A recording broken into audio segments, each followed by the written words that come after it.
Assalamualaikum warahmatullahi wabarakatuh. Alhamdulillahirrahmanirrahim. Wabihi nasta'in ala umri wadin. Wassalatu wassalamu asrofil anbiya mursalin wa ala alihi washabihi wassalam. Baik, di sini saya akan menjelaskan tentang sholat. Pengertian sholat. Sholat secara bahasa berarti doa, sedangkan menurut istilah adalah ibadah yang terdiri dari perkataan atau perbuatan tertentu yang diawali dengan takbiratul ihram dan diakhiri dengan salam. Salat wajib juga disebut juga dengan salat fardu atau salat sunat, yang berarti salat yang harus dikerjakan orang Islam yang telah memenuhi syarat. Yang kedua, hakikat salat. Hakikat salat adalah menghadapkan hati dan jiwa kepada Allah dengan cara yang dapat mendatangkan perasaan takut dan cinta kepadanya, serta menumbuhkan dalam jiwa akan kebesarannya. Sedangkan jiwa adalah menghadap Allah dengan khusyuk, ikhlas, dan kesadaran hati baik dalam berzikir maupun memuji. Yang ketiga, mengapa Allah mewajibkan sholat? Allah SWT berfirman dalam surat Al-Kautsar yang artinya, maka dirikanlah sholat karena Tuhanmu dan berkorbanlah. Ayat tersebut menunjukkan betapa pentingnya menjalankan ibadah yang satu ini.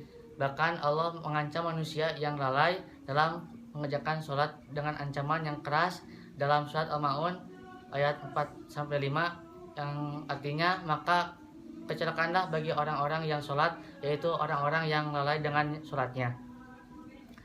Yang keempat, tujuan dan fungsi sholat. Yang pertama, agar tergolong orang yang bertakwa.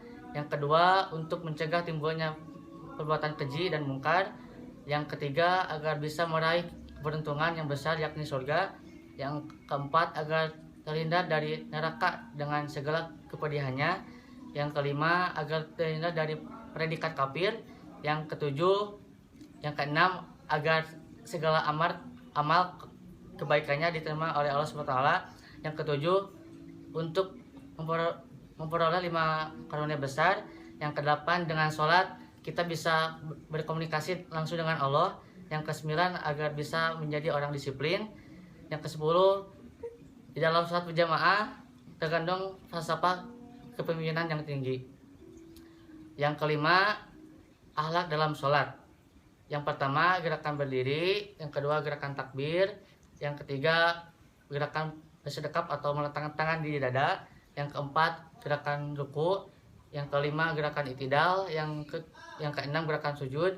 Yang ketujuh, gerakan duduk di antara dua sujud. Yang kedelapan, gerakan duduk tasyahud awal dan tasyahud akhir. Yang kesembilan, gerakan salam. Baik, selanjutnya yaitu hikmah sholat.